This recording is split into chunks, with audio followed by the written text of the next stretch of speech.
जय श्री कृष्ण। नमस्कार। श्रीमद् भगवद गीता के अध्ययन की श्रृंखला में 9वें अध्याय राज विद्या राजगुह्य योग के आज के सत्र में सभी स्वाध्यायी मित्रों का स्वागत एवं अभिवादन। ओमकार के नाद के साथ प्रार्थना करेंगे। ओम।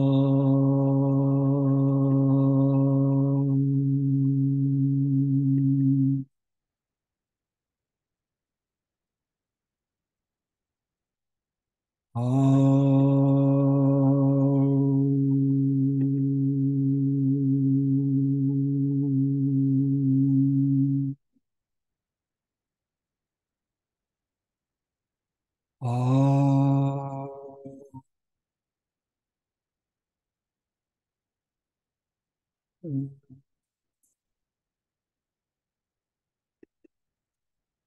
वक्रतुंड महाकाय सूर्यकोटिसमप्रभ निर्विघ्नं कुरु मे देव सर्वकार्येषु सर्वदा।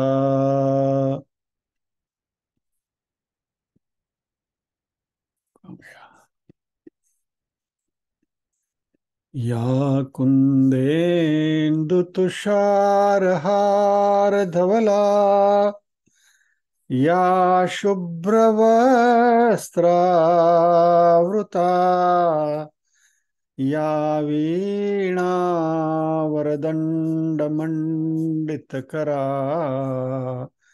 या श्वेतपद्मासना या ब्रह्माच्युतशङ्कर प्रभृतिभिर्देवैः सदा वन्दिता सा मां पातु सरस्वती भगवती निःशेषजाड्यापहा। वसुदेवसुतं देवं कंसचाणूरमर्दनं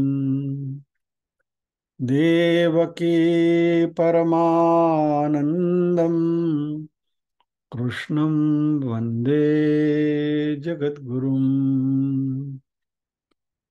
ॐ सहना भवतु सहनौ भुनक्तु सह वीर्यं करवावहै तेजस्विनावधितमस्तु मा विद्विषावहै।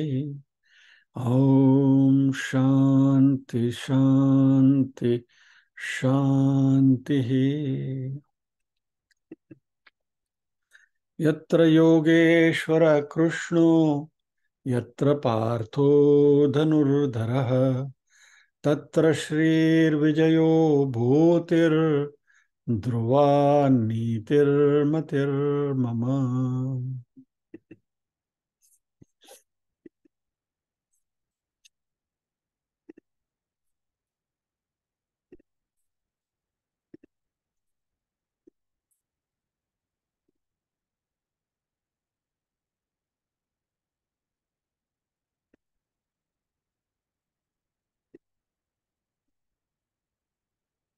पारायण आज बंदा करेगा।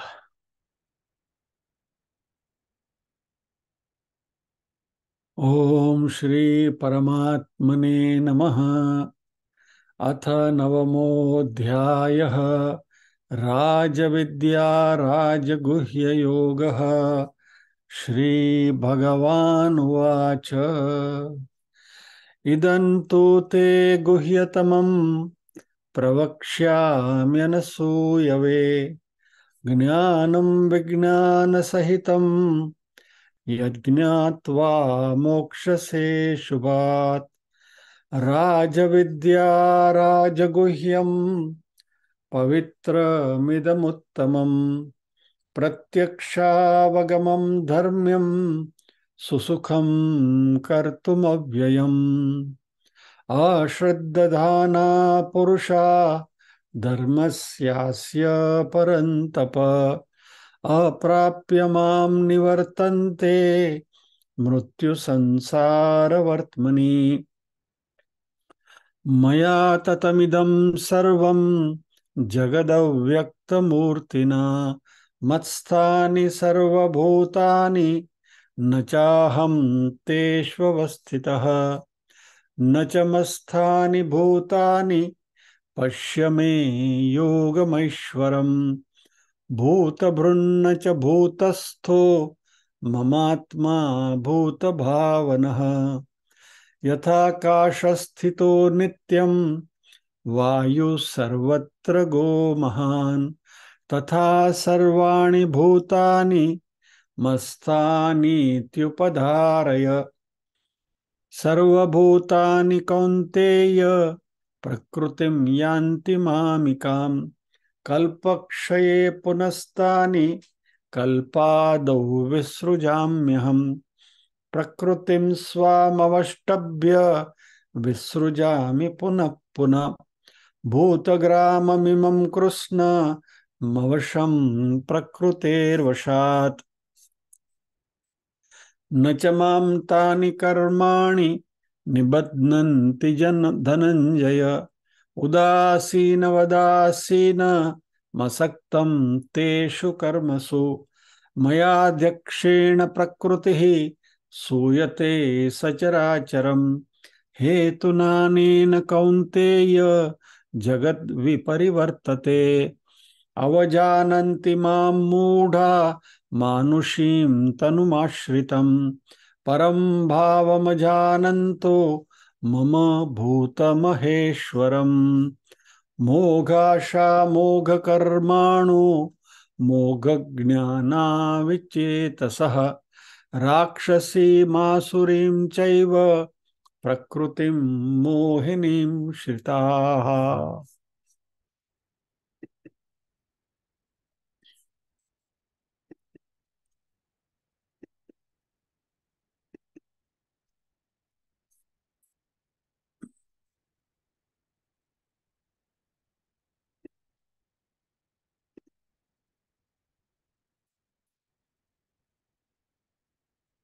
आज पारायण करने की इच्छा इसलिए हुई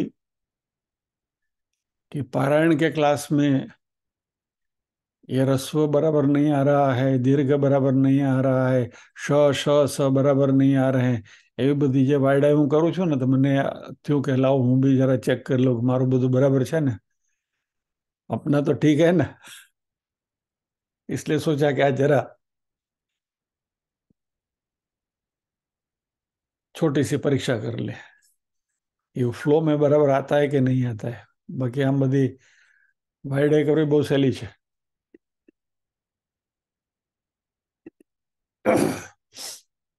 So it was kind of an introspection, nididhyasa. Anyway, I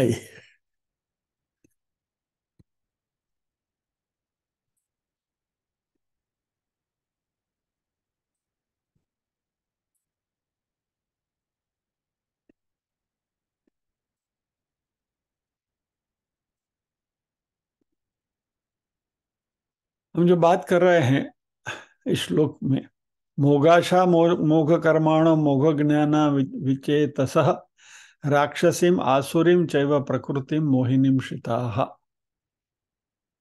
मोघ यानी वृथा, यूजलेस, निकम्मा।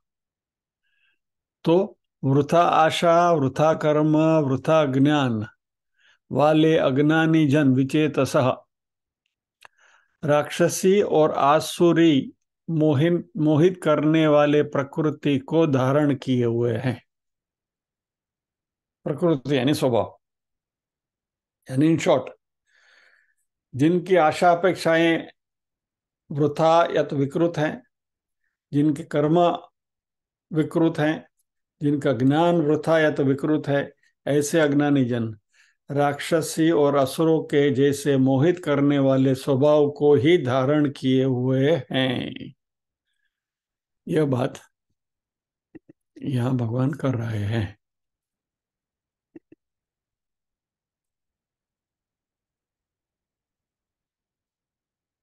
मोगाशा यानी ऐसे लोग कि जो डे ड्रीमिंग करते हैं, दिवा स्वप्न में रहते हैं, और उनका कोई आध्यात्मिक लक्ष्य नहीं होता। यानी कि आध्यात्मिक लक्ष्य यानी क्या, चतुर्विध पुरुषार्थ में जो मोक्ष पुरुषार्थ है उसके प्रति उनका लक्ष्य नहीं होता। और इसकी वजह से क्या होता है कि परमात्मा की जो सबसे बड़ी कृपा हमारे पर हुई है, जंतु नाम नर जन्मम दुर्लभम, उस देवी कृपा को हम वी आर वेस्टिंग इट। क्योंकि मनुष्य जन्म मिलना ही बहुत दुर्लभ है, और इसको यदि हमने गवा दिया तो ये जीवन बेकार हो जाएगा। तो जो मोगाशा लोग हैं उनका ध्येय ध्येय ही गलत है। Their direction itself, there goal rather, let us से, ध्येय ही गलत है। और मोघ कर्माण वो ऐसे लोग हैं कि जिनके एक्शंस या तो जो कर्म करते हैं वो कर्म भी बेकार है, क्योंकि वो अंतकरण की शुद्धि के लिए वो कर्म नहीं करते हैं। एक बात हम समझ के चले, विवेक चूड़ामणि का वो जो श्लोक हमने देखा उसमें से, कि नर जन्म हमें मिला है और इसलिए मिला है कि हमें मोक्ष तक जाना है। शंकराचार्य जी ने उसमें हमें 9 स्टेप का रूट में भी बता दिया है। अभी पहले ही स्टेप पर यदि हम फोल्टर करने लगे, लड़खड़ाने लगे, तो 9 तक पहुंचना तो मुश्किल हो जाएगा। तो मोघ कर्माणा ऐसे लोग हैं कि जो कर्म करते हैं लेकिन अपने अंतकरण की शुद्धि के लिए कर्म नहीं करते हैं, क्योंकि अंतकरण की शुद्धि करेंगे तो ही आत्मज्ञान की प्राप्ति होगी, और आत्मज्ञान नहीं प्राप्त होगा तो मोक्ष नहीं मिलेगा। सीधी बात है। तो ऐसे लोगों के लिए लक्ष्य क्लियर नहीं, फोकस्ड नहीं है, इसलिए जो भी वो कर्म करते हैं वो सब व्यर्थ होते हैं, बेकार होते हैं, मोघ कर्मणा। तो ये लोग कर्मयोगी या तो मुमुक्षु नहीं है, क्योंकि ये जो मुमुक्षु या तो कर्मयोगी हैं वह जो भी कर्म करेंगे वह राग और द्वेष से अपने आप को मुक्त करने के लिए करेंगे। और जब तक राग द्वेष से मुक्ति नहीं होगी तब तक आत्मज्ञान प्राप्त नहीं होगा।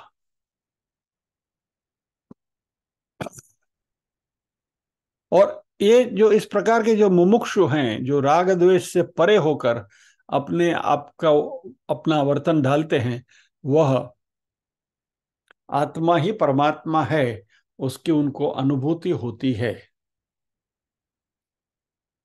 क्योंकि उनका लक्ष्य जो है वो बिल्कुल क्लियर है। अभी हम वर्णाश्रम में हैं तो ब्रह्मचर्याश्रम है, गृहस्थाश्रम है, वानप्रस्थाश्रम है, संन्यासाश्रम है। ये सभी आश्रमों में हमारा जीना तभी मीनिंगफुल रहेगा जब हमारे सामने हमारा जो लक्ष्य है, हमारा गोल जो है वो क्लियर होगा, यानी कि मोक्ष प्राप्ति।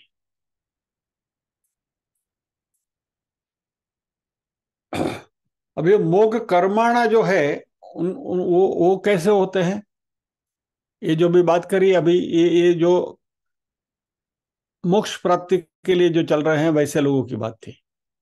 मोघ कर्माणा क्या करेंगे,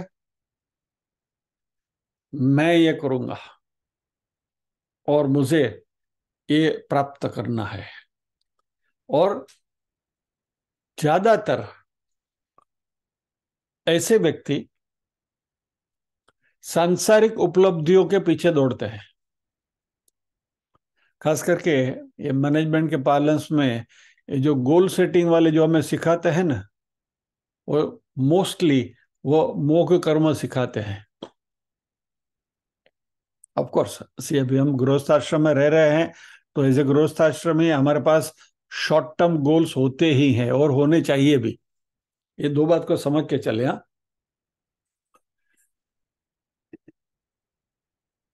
एज ए गृहस्थी जीवन अच्छी तरह से बिताने के लिए, या उसके पहले ब्रह्मचर्य आश्रम है, यदि स्टूडेंट लाइफ में भी लेते हैं, तो अभी बच्चा एसएससी में है, ट्वेल्थ में है, और तभी वो मोक्ष की बात करने लगे तो बात जचेगी नहीं।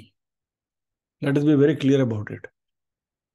अल्टीमेटली मोक्ष तक जाना है, वो बात बिल्कुल सही है, लेकिन आप जिस आश्रम में हैं, जिस वर्णाश्रम में हम हैं, उसको तो जस्टिफाई करना है, और उसको जस्टिफाई करते करते लक्ष्य हमारा मोक्ष की ओर रखना है। तो ब्रह्मचर्य आश्रम में ड्यूरिंग स्टूडेंट लाइफ 12वीं कक्षा में आप हैं, तो आपको अच्छे परसेंटेज लाने हैं। फिर वहां वो 12वीं कक्षा में जो बच्चा पढ़ रहा है वो बोलेगा, नहीं नहीं, आपने तो भाई मोक्ष, हमें तो मोक्ष प्राप्ति करनी है, ये सब पढ़े बड़े कौन करेगा, माई एम इज लिबरेशन। हो जाएगा लिबरेट सीधा। ये नहीं चलता है।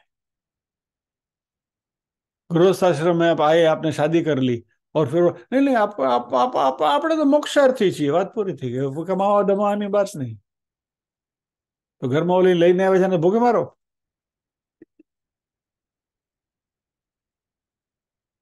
यानी let us understand these things with clarity, कि जो चीज जहां सही है वहां सही है, लेकिन हमारे जीवन में शॉर्ट टर्म गोल्स रहते हैं और लॉन्ग टर्म गोल्स रहते हैं। और other let us divide into three category: short term goals, medium term goals and long term goal. Long term goal एक ही है, मोक्ष, मुमुक्षुता। मीडियम टर्म गोल्स हो सकते हैं कि चलो भाई ये करना है, वो करना है, यानी कि बिजनेस चालू किया है तो ये बिजनेस ग्रो करके यहाँ तक उसको ले जाना है, वगैरह वगैरह। शॉर्ट टर्म गोल्स, कल क्या करना है, आज क्या करना है, 2 महीने के बाद क्या करना है, क्या घर में बच्चों की शादी करनी है, चलो 2 महीने के बाद शादी अरेंज करिए, तो वो शॉर्ट टर्म गोल है कि वो शादी अच्छी तरह से हो जाए, तो उसके लिए जो भी प्लानिंग करना है वो करेंगे। ये सब करना है, लेकिन at the end of the day लक्ष्य हमारा मोक्ष की ओर रहना चाहिए। तो जिनका लक्ष्य मोक्ष की ओर नहीं है, वह मोघ कर्मणा यानी कि गलत काम करेंगे, और आत्मज्ञान की प्राप्ति जो होनी चाहिए वह उनको नहीं होगी। अभी एक बात आप सोचिए, जीवन में प्रत्येक कार्य यदि हम इस लक्ष्य को लेते हुए करें, भगवत गीता का एक बहुत सिंपल प्रिंसिपल है, रूडिमेंट्री प्रिंसिपल यदि मैं आपसे कहूं तो, भगवत गीता को बहुत ज्यादा लंबा समझना नहीं है, शॉर्ट में समझना है। तो राग और द्वेष से मुक्ति, यही आत्मज्ञान का,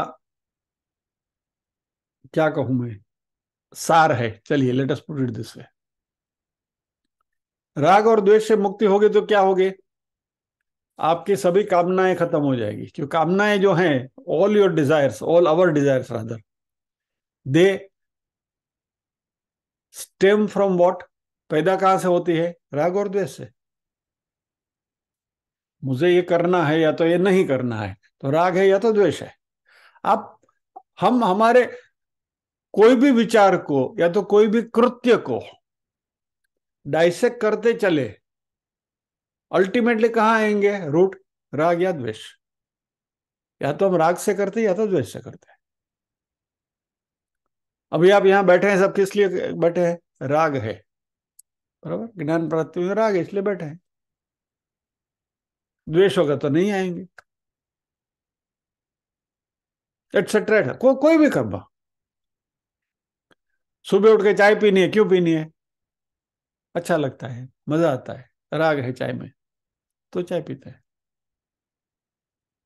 अभी चाय के बजाय किसी ने कॉफी रख दी, बोला नहीं नहीं मैं तो चाय पीऊंगा, क्या हुआ? द्वेष।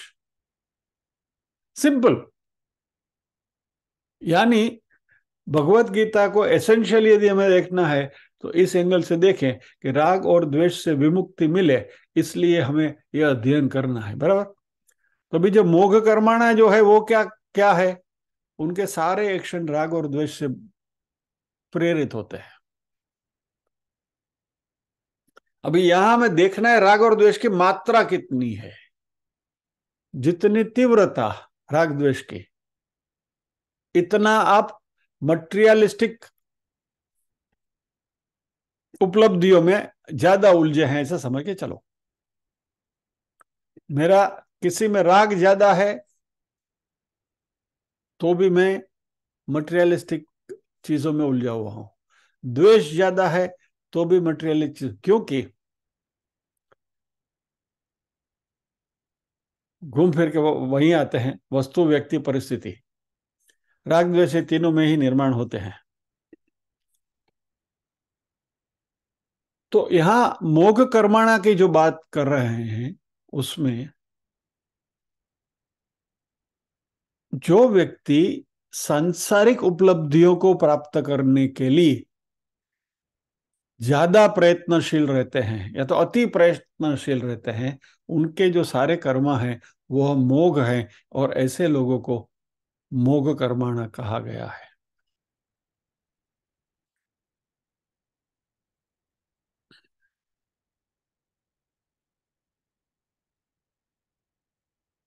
तीसरी बात भगवान कर रहे हैं मोघ ज्ञान की। मोघ ज्ञान ज्ञानी होते हैं, पढ़े लिखे हुए लोग होते हैं।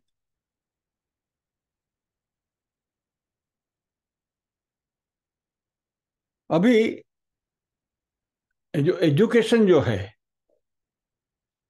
वह हमारी उन्नति में सहायक होना चाहिए।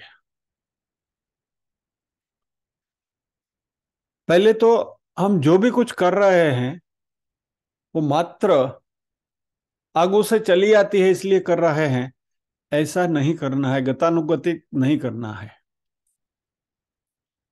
We have to understand the purpose behind it, कि मैं ये क्यों कर रहा हूं, किस लिए कर रहे हैं, इसका प्रयोजन क्या है। और यदि इस तरीके से हम हमारे कर्तव्यों को एनालाइज करते जाएंगे तो हमें पता चलेगा कि हम जो भी कुछ कर रहे हैं उसके पीछे मकसद क्या है। नहीं तो वो एक रूटीन बन जाएगा और हम एक ढांचे में ढल जाएंगे। इस बात को जरा अच्छी तरह से समझिए। हमारा लक्ष्य है मोक्ष प्राप्ति, और जो भी कर्म हम कर रहे हैं वो राग द्वेष प्रेरित नहीं होने चाहिए, उसके लिए हमें सतर्क रहना है। तो ये एनालिसिस जब भी हम करेंगे तो राग द्वेष के एलिमेंट्स जो हैं उसमें, उसको हम चुन चुन के बाजू में निकालेंगे, भाई यहां मेरा राग है, यहां मेरा द्वेष है। और ऐसे करते करते करते करते हम अपने आप को एक लेवल तक ले जा पाएंगे कि जहां हमें आत्मदर्शन हो सकता है। लेकिन हमारा एक क्या कहूं, स्वभाव है, मनुष्य स्वभाव है, we like to take the path of least resistance. या तो जहां हमारा कंफर्ट लेवल ज्यादा है वहां जाकर हम अपने आप को एडजस्ट कर लेते हैं, और वहां हमें एक सुरक्षा में हम महसूस करते हैं कि चलो भाई इस ढांचे में ढल गए, अभी हम सुरक्षित हैं, वी आर सेफ हियर। ऐसा करते रहो बस। तो एनालिटिकल माइंड जो हमारा है वह कुंठित हो जाता है, ब्लंट हो जाता है। हम फिर अपने में गोठवाई गया, बात बात पूरी थी। You have adjusted your self, you feel comfortable.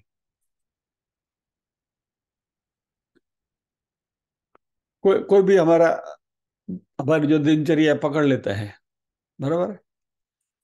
तो मान लीजिए कि सुबह उठकर आपको स्नान करके मंदिर जाने की आदत है। आपने उस ढांचे में अपने आप को डाल दिया। अभी रोज सुबह उठे, कपड़े पहने, स्नान किया, चल गए मंदिर। अब हमारे जो जैन भाई बंद होते हैं ना, उनको आपने देखा होगा, स्नान किया ऐसा आधे कपड़े लपेटे, हाथ में पेटी लेके निकले देरासर जाने के लिए। रोज का नित्य कर्म, बस जाना है। हम क्यों जा रहे हैं, ये क्यों कर रहे हैं, इसके पीछे मकसद क्या है, why are we doing this, कोई एनालिसिस नहीं, इसके बारे में कोई जागृति नहीं। यानी एक कंफर्टेबल ढांचे में हम अपने आप को डाल देते हैं और उसमें हम सुरक्षित अपने आप को महसूस करते हैं। दिन के 24 घंटे हैं, वो 24 घंटे बिताने तो है ना, आखे तो हानि तो पड़वानी ना। तो ऐसी कंफर्टेबल एक्टिविटीज हम इतनी पकड़ के बैठते हैं कि बस इसमें ढल गए।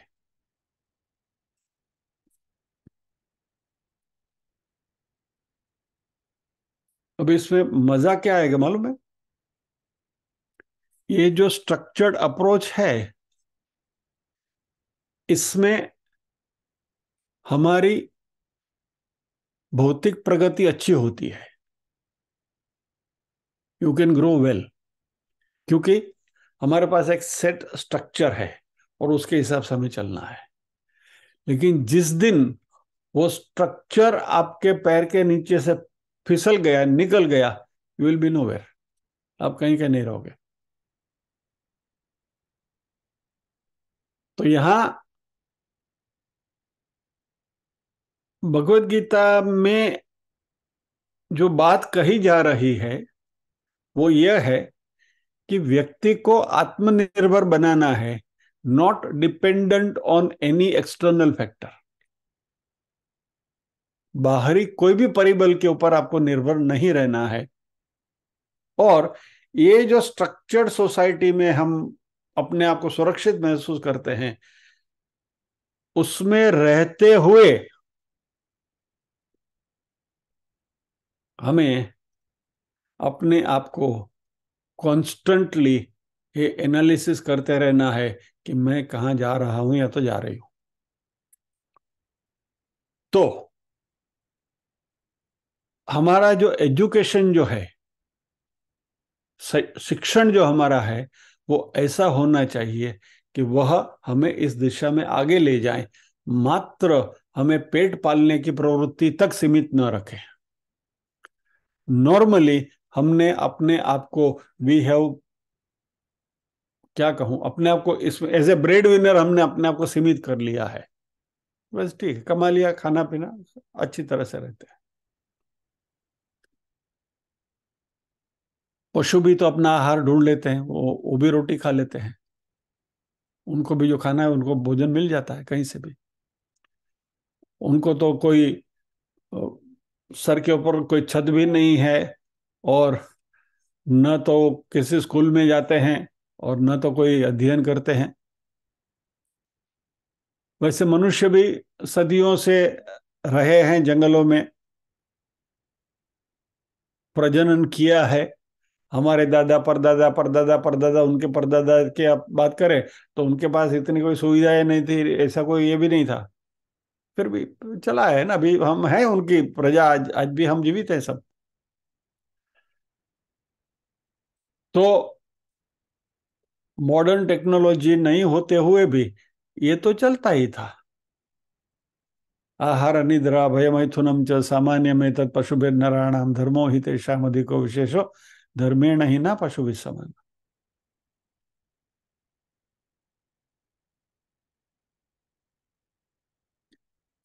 तो जो शिक्षण हमें मिलना चाहिए वो ऐसा होना चाहिए, इस तरीके से हमें शिक्षित होना है और दीक्षित होना है कि हमारे मन में परमात्मा की प्रतीति हमेशा बनी रहे,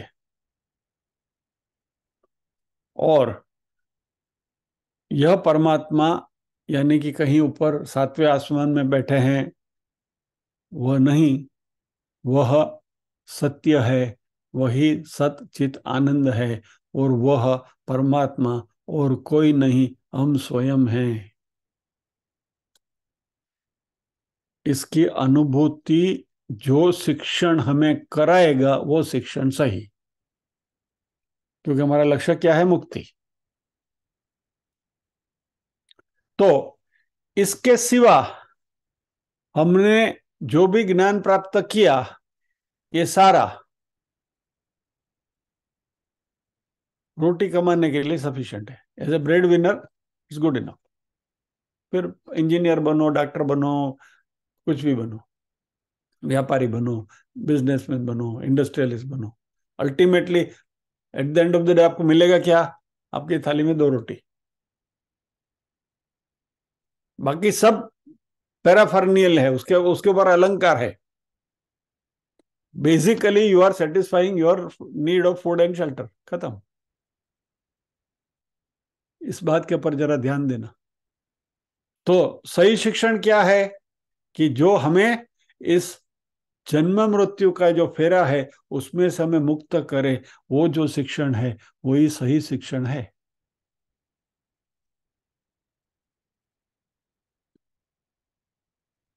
यानी ये शिक्षण ऐसा होना चाहिए जो हमें मैच्योर बनाए, हमें पुख्त बनाए।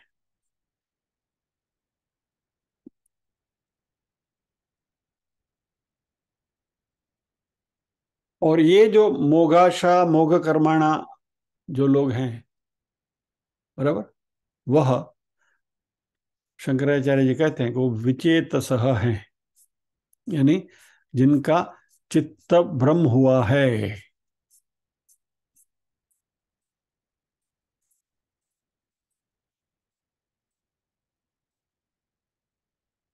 सॉरी, मोगाशा मोघ कर्मणा मोघ ज्ञाना विचेतसः। तो आशाएं हमारी व्यर्थ है, यानी गोल गलत है, कर्म गलत है, ज्ञान गलत है। और ऐसे लोग जो है वहां यहाँ भगवान कहते हैं विचेतसः।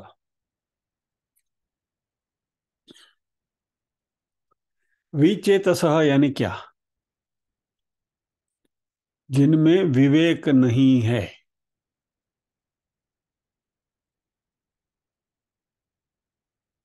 क्या धर्म है और क्या अधर्म है, क्या आत्मा है या क्या अनात्मा है, उसका विवेक नहीं है। विवेक चूड़ामणि में हमने देखा, आत्मा अनात्मा विवेक, बराबर, स्टेप नंबर 7 आई थिंक। तो ये आत्मा अनात्मा विवेक बहुत जरूरी है, क्योंकि परिस्थिति हमारे सामने जो निर्माण होती है, इस परिस्थिति को हम भाप सकते हैं क्या?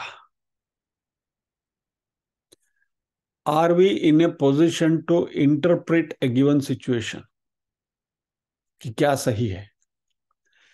क्योंकि मनुष्य का स्वभाव है कि जो अनुकूल है वही सही है, उसका स्वीकार करने का स्वभाव हमारा है। What is convenient is right.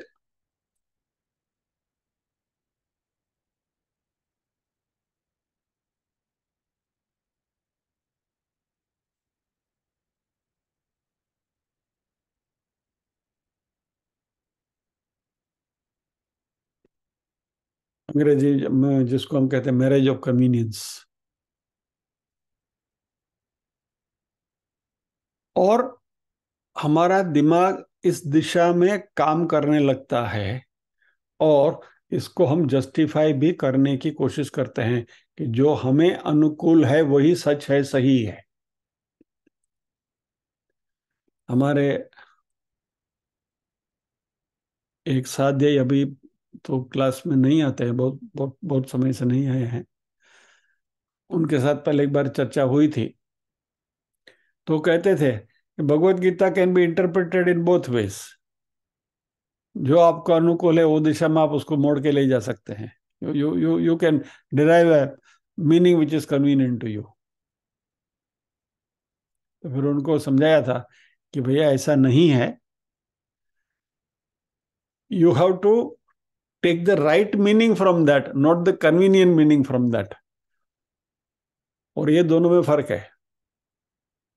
जो कन्वीनियंट मीनिंग निकालने वाले हैं वो विचेत स भगवान ने कहा है, और राइट मीनिंग निकालने वाले जो लोग हैं वो विवेकी हैं। तो हमें विचेत सा नहीं बनना है, हमें विवेकी बनना है। यानी सच क्या है।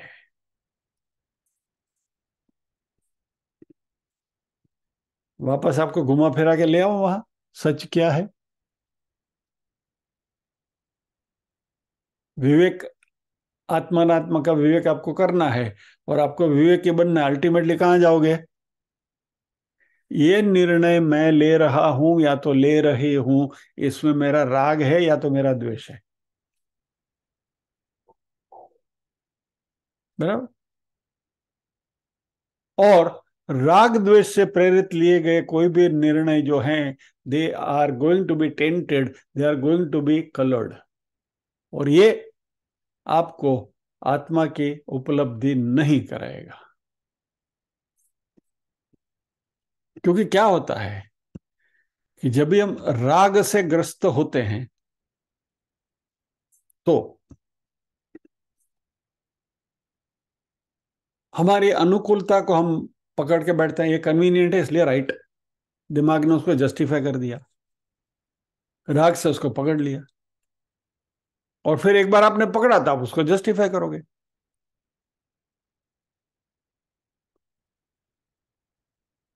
चलिए एक चिल्ला चालू एग्जांपल लेते हैं। एक एग्जांपल के तौर पे ये बात कर रहा हूं।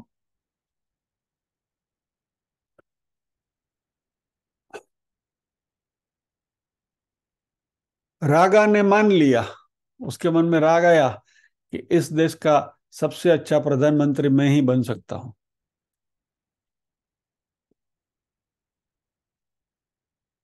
और सारी दुनिया को मालूम है कि रागा पप्पू है। बराबर। लेकिन if you go and sit in that persons mind and think, वो क्या सोचेगा, नहीं नहीं, आई एम द बेस्ट। यानी जो खुद को जो कन्वीनियंट है वो सही है। सच क्या है, नॉट कंसर्न्ड। बराबर। यानी हम कोई इनकन्वीनियंट फैक्टर जो हमारे सामने आता है वो सच होता है, फिर भी उसको हम नजरअंदाज करते हैं क्योंकि वो हमारे लिए कन्वीनियंट नहीं है।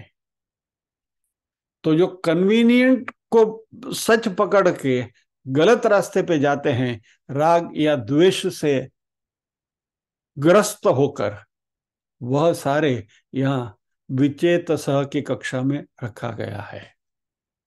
और जो राग द्वेष से परे होकर जो सही है वो निर्णय लेते हैं, वह विवेकी है। तो हमें करना क्या है, विवेकी बनना है, विचेत सह नहीं बनना है।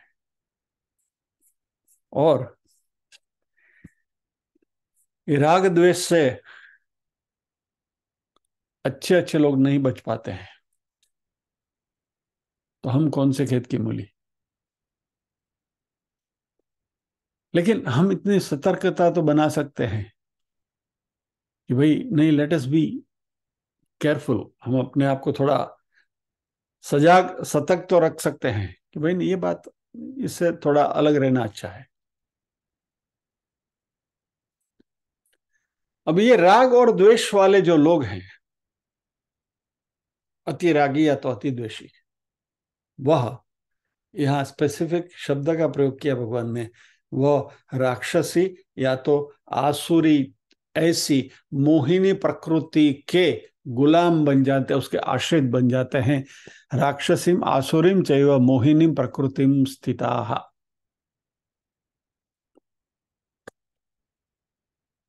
अच्छा, अभी राक्षस और असुर में फर्क क्या है।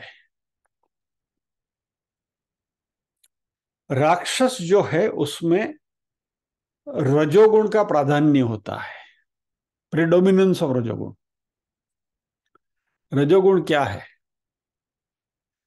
रजोगुण यानी कुछ प्राप्त करने की महत्वाकांक्षा।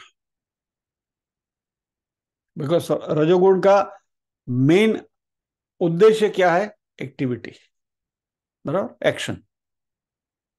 वो रजोगुण का कैरेक्टरिस्टिक है, यानी आपको दौड़ाता है। अभी ये हमारी जो महत्वाकांक्षा है, वह हमने जो तय किया है वो प्राप्त करने के लिए किसी भी हद तक जाने के लिए दौड़ाता है। वो महत्वाकांक्षा दौड़ाती है।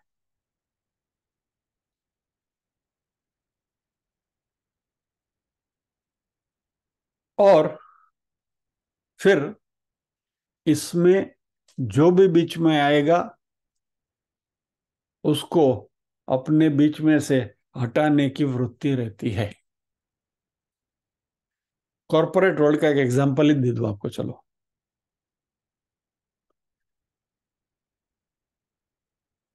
धीरूभाई अंबानी बिजनेस मॉडल में, मैं व्यक्तिगत तौर पे I treat him as an icon. कि भाई एक लाइफस्टाइल, एक लाइफ स्पैन में उन्होंने जो अचीव किया इज नेक्स्ट टू इम्पॉसिबल। क्यों? ही हैड ए विजन कि भाई मुझे ये करना है।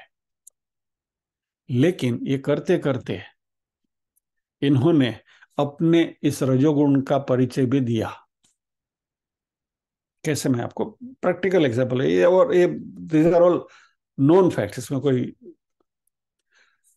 पॉलिएस्टर इंडस्ट्री में पहले बहुत सारे छोटे छोटे प्लांट्स थे। ये मैंने वैयक्तिक तौर पे मैं जानता हूँ, क्योंकि इस फील्ड का व्यक्ति हूं मैं। 3000 टन पर एनएम की कैपेसिटी वाले बहुत सारे प्लांट्स आए थे जो पॉलिस्टर फाइबर बनाते थे। अभी धीरूभाई ने क्या किया? गवर्नमेंट मशीनरी को मैनिपुलेट करके उन्होंने पॉलिसी बनवाई कि anything less than 10,000 tons is not viable, not an economically viable size करके गवर्नमेंट ने 10,000 के नीचे के लाइसेंस देना बंद कर दिया। पॉलिसी डिसीजन, बराबर। तो यानी ऐसे छोटे छोटे प्लेयर आने बंद हो गए। अभी जो 3,000 टन वाले जो बचे थे, इनकी हालत ऐसी खराब करके रखी कि they were all compelled to sell, और सभी के प्लांट इन्होंने ले लिए। और इवेंचुअली ही became the supreme king of polyester fibre. ये हकीकत है, इट्स ए नोन फैक्ट। यानी हमारा जो रजोगुण है, हमारा जो राग हमारा है, वो हमें कहां तक ले जाता है। यानी anybody who is an obstacle, उसको कैसे रास्ते से निकालना, इसके लिए हम रास्ते ढूंढते रहते हैं, क्योंकि रजोगुण इतना प्रभावी हो जाता है, पावरफुल हो जाता है, और ये आपको किसी भी हद तक ले जाता है। यानी ये जो महत्वाकांक्षा, और इसलिए ये जो मटेरियलिस्टिक महत्वाकांक्षा है, भौतिक महत्वाकांक्षा, वो बुरी है। महत्वाकांक्षा रखिए, लेकिन इतनी ना रखें ताकि हमारा रजोगुण इतना पावरफुल हो जाए कि हमें किसी भी हद तक ले जाए।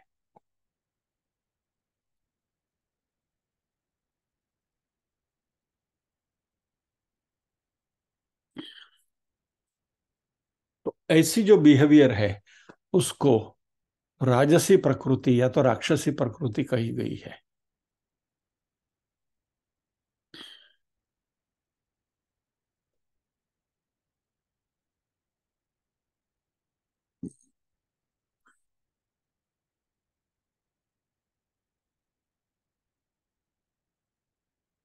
ये एग्जाम्पल मैंने आपको दिया कॉरपोरेट वर्ल्ड का। यही बातें जीवन के कई आयामों में हमें दिखाई देती हैं।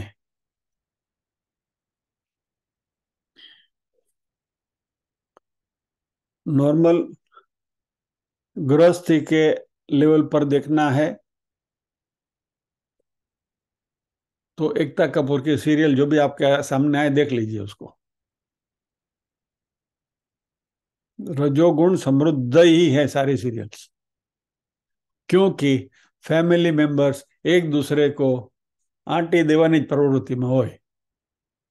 कोई कोई आप you take any serial and analyse, इसमें आपको रजोगुण ही दिखेगा। यही बात अध्यात्म के क्षेत्र में भी होती है। महत्वाकांक्षा इतनी बढ़ जाती है कि मैं सबसे बड़ा बन जाऊं, मेरा नाम बने, और फिर किसी भी हद तक जाते हैं। लक्ष्य जो है वो चूक जाते हैं क्या, और फिर अपनी महत्ता, अपनी कीर्ति एस्टैब्लिश करने में ज्यादा कंसंट्रेट करते हुए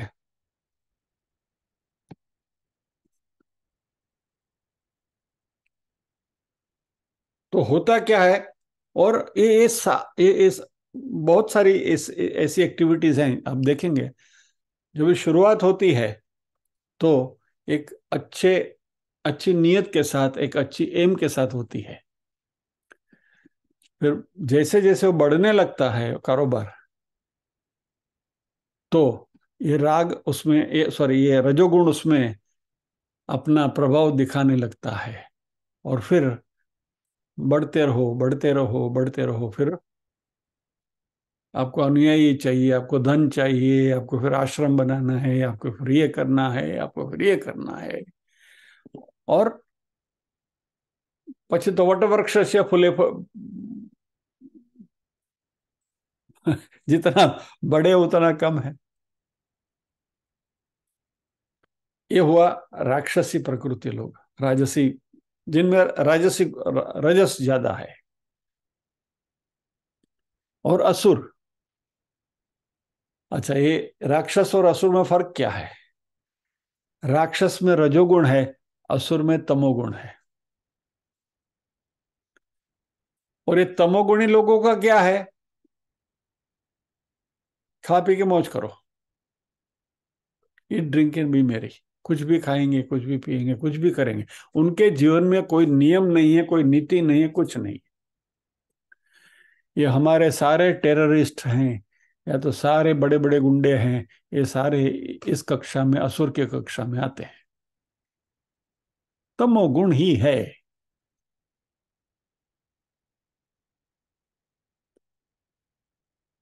अभी हमें इनसे लेना देना नहीं है, इसलिए अभी इस तमोगुण की बात नहीं करें, क्योंकि हमारे में तमोगुण नहीं है, ऐसा पकड़ के चलते। यदि तमोगुण होता तो आप यहाँ बैठे नहीं होते थे। लेकिन रजोगुण है, इसलिए रजोगुण की चर्चा थोड़ी ज्यादा करनी पड़ी। तो भगवान कहते हैं कि ऐसी रजोगुणी प्रकृति और ऐसी तमोगुणी प्रकृति जो है वह मोहिनी है। मोहिनी यानी हमें मोहग्रस्त करती है। It creates a delusion. Delusion यानी हमारा जो लक्ष्य है, वो लक्ष्य से हमारा ध्यान जो हट जाता है। लक्ष्य क्या है, मोक्ष की प्राप्ति। लेकिन रजोगुण के प्रभाव में मोक्ष रह गया बाजू में, और हम लग गए दूसरी प्रवृत्तियों में।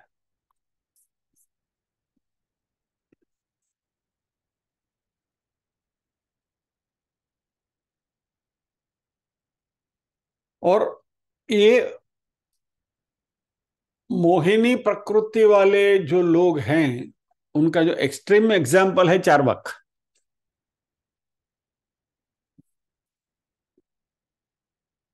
यावत जीवेत सुखम जीवेत, ऋणम कृत्वा घृतम पिबेत, भस्मीभूत से शरीर से पुनर्जन्म कुतः। कि भाई ये शरीर है आज, ये लाइफ है, अभी इसके आगे कुछ है नहीं, खाओ पियो मौज करो, eat drink and B Mary.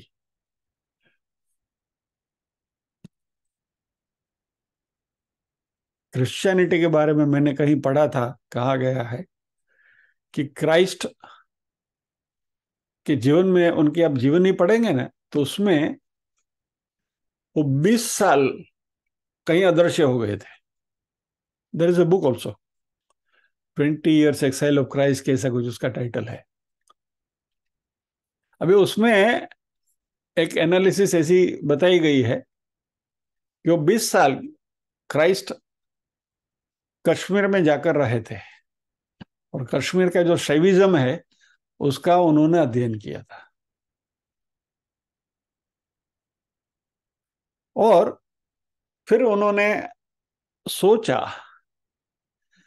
कि मोक्ष प्राप्ति की बात उनके दिमाग में भी आ गई थी कि भाई अल्टीमेट लक्ष्य मोक्ष का ही है, और मोक्ष प्राप्त करना है तो इसी जीवन में प्राप्त करना है, बराबर, सद्यो मुक्ति, ये बात भी उनको जज जज गई थी। तो उन्होंने कहा कि अभी मेरे अनुयायियों को मुझे ये सिखाना चाहिए, ये जीवन एक ही बार मिलता है, दोबारा नहीं मिलेगा, तो जो भी लक्ष्य प्राप्त करना है इसी जीवन में प्राप्त कर लो। ये मैसेज उन्होंने कन्वे किया, लेकिन उनके अनुयायियों ने गलत तरीके से पकड़ लिया और वह वेदांती बनने के बजाय चार्वाके बन गए। Eat drink and B Mary, पुनर्जन्म की बात उन्होंने उसकी विस्मृति हो गई। एक पर्टिकुलर फ्रेज था, मुझे याद नहीं आ रहा है, उसके ऊपर एक बहुत अच्छा एक वाक्य भी था। ठीक है, कभी याद आएगा तो मैं बताऊंगा आपको। वो एक अंग्रेजी में वही वही लोग एक फ्रेज यूज करते हैं, वो उस फ्रेज में एक अल्फाबेट बीच का आर इज मिसिंग। अभी याद नहीं आ रहा, sorry, let me not stretch my mind, जो भी याद आएगा तभी बताऊंगा आपको। कहने का तात्पर्य क्या है कि ये जो मोहिनीम श्रिताहा है, ये चारवाकी है।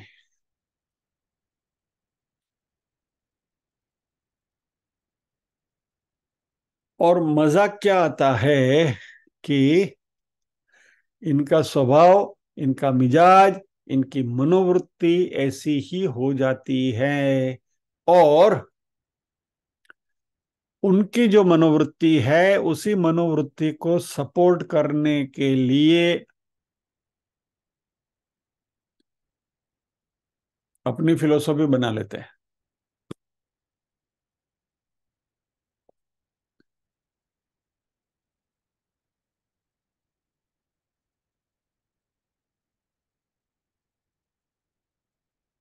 शंकराचार्य जी ने इस श्लोक के ऊपर जो कमेंट्री लिखी है, इस कमेंट्री का एक अंग्रेजी अनुवाद जो मेरे सामने है, उसमें से 4 वाक्य मैं पढ़ता हूं।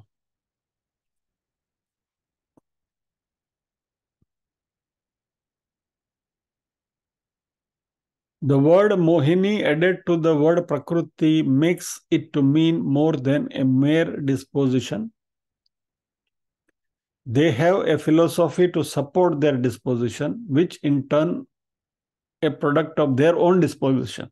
यानी कि वो जो फिलोसॉफी बनाते हैं वो फिलोसॉफी भी अपने कन्वीनियंट विचारों के अनुरूप बनती है।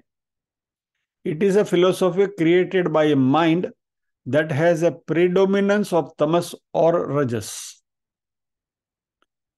Sometimes they even become religious heads and cult leaders. संप्रदाय के मुखिया बन जाते हैं। Cults come up wherever and whenever there is no self-inquiry, no thinking. यानी अब देखिए, चलिए, संप्रदाय जो भी बनते हैं वो वैयक्तिक महत्वाकांक्षा से बनते हैं, बराबर। धर्म एक ही है, सनातन धर्म। सनातन धर्म में तो उसका जो प्रिंसिपल्स हैं, जो भी है, हमारे वेदों ने जो दिया है वही है, बराबर। वेदों के 4 महावाक्य वो पढ़ लो, यानी कि सनातन धर्म हो गया। लेकिन इसके अंदर जो संप्रदाय बने हैं वह वैयक्तिक महत्वाकांक्षा की वजह से बने हैं, और सभी ऐसे महत्वाकांक्षी लोग अपनी महत्वाकांक्षा के हिसाब से इस समाज को बदलना चाहते हैं।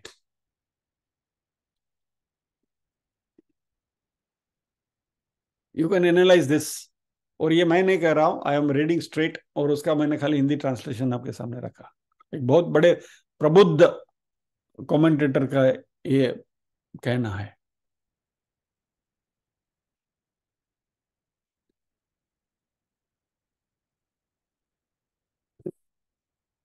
तो भी करना क्या है? रजोगुण और तमोगुण, राग और द्वेष, ये दोनों से मुक्ति पाने के लिए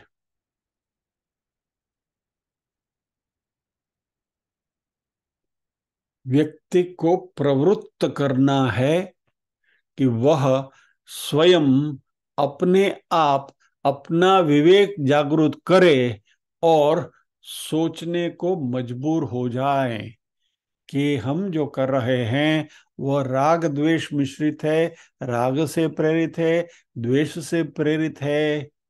ये क्या मुझे मोक्ष की ओर ले जाएगा, या तो ये मैं मेरी किसी महत्वाकांक्षा को सेटिस्फाई करने के लिए कर रहा हूं। ये बहुत बड़ी बारीक चीज है, लेकिन ये बात यदि समझ में आ जाए तो आध्यात्मिक प्रगति निश्चित है, नहीं तो फिर भटक जाएंगे।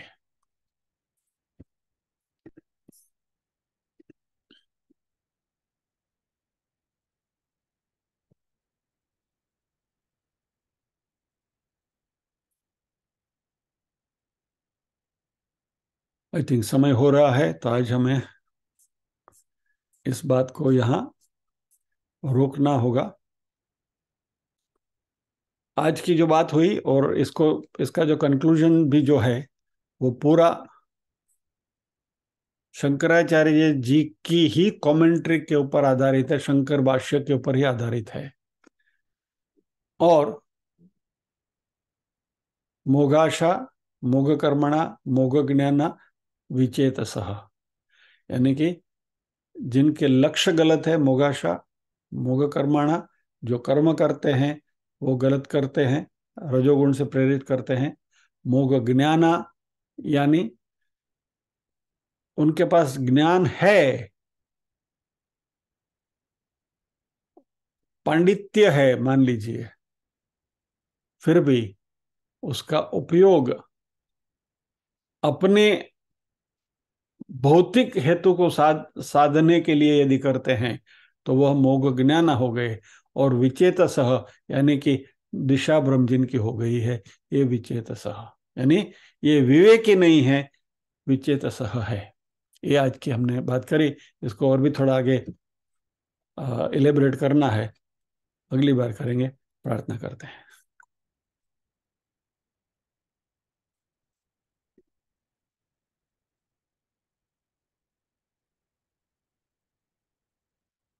ओम असतो मा सद्गमय, तमसो मा ज्योतिर्गमय, मृत्योर्मा अमृतंगमय।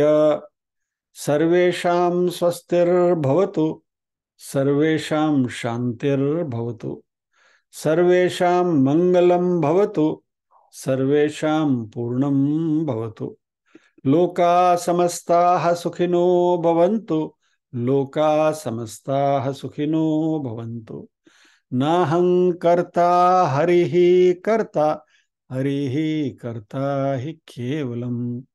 ओम शांति शांति शांति ही। सभी के हृदय कमल में विराजमान परम कृपालु परमात्मा को वंदन करते हुए आज के सत्र को विराम देते हैं। अगला सत्र 2 हफ्ते के बाद होगा, जिसके बारे में ग्रुप में मैसेज आ जाएगा, but just for your information.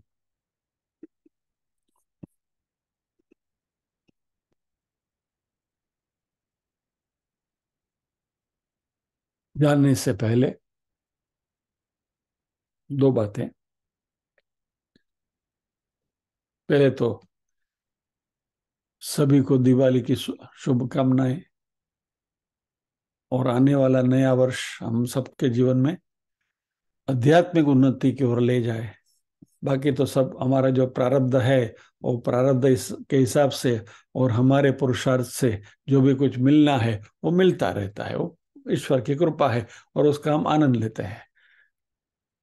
बटेटा बड़ा મળે છે, ખાઈએ છે, ખાધા કરીને મોજ કરીએ। आध्यात्मिक उन्नति हमारी हो और सही दिशा में हमारी प्रगति हो, इसकी कामना करते हुए दिवाली की सबको शुभकामनाएं।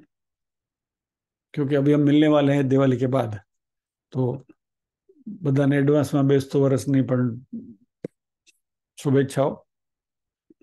और नए साल में जब भी हम प्रवेश करेंगे तभी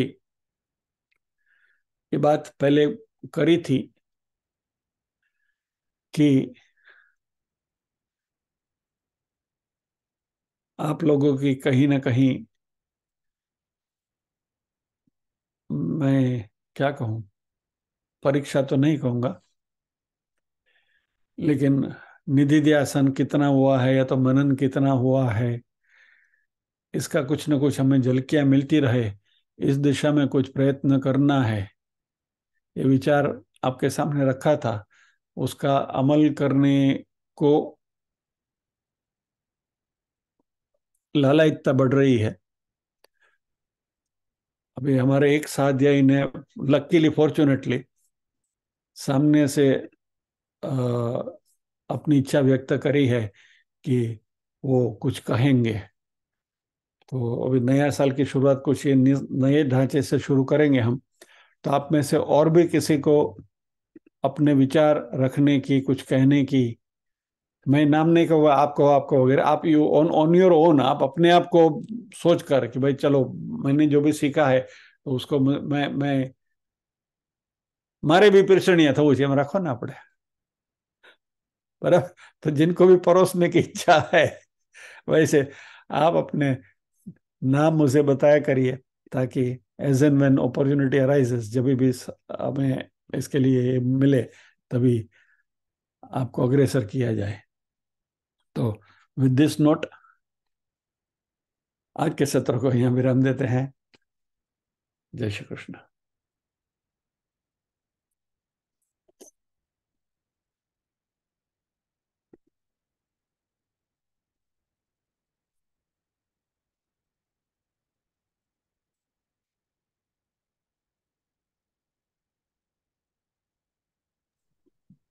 जय श्री कृष्ण। जय श्री कृष्ण। जय श्री कृष्ण। जय श्री कृष्ण। जय श्री कृष्ण। जय श्री कृष्ण। दिवाली बधाने happy Diwali, happy Diwali. Bye बधाई भी जाना, हैप्पी दिवाली करी लो। हैप्पी दिवाली। बधाने हैप्पी दिवाली। बधाने हैप्पी दिवाली। जय कृष्ण। हैप्पी दिवाली। दीपावली की शुभेच्छा। नूतन वर्षाभिनंदन बोलिए। नूतन वर्षाभिनंदन। દિવાળીની શુભકામનાઓ। હા, દિવાળીની શુભકામનાઓ। વાહ સોનલબેન, વાહ, તમે આટલી વાર સુધી અદ્રશ્ય રહ્યા પણ તમારો અવાજ સાંભળ્યો લ્યો। હાલો હાલો। ठीक है, सभी को दीपावली की शुभेच्छा। धन्यवाद।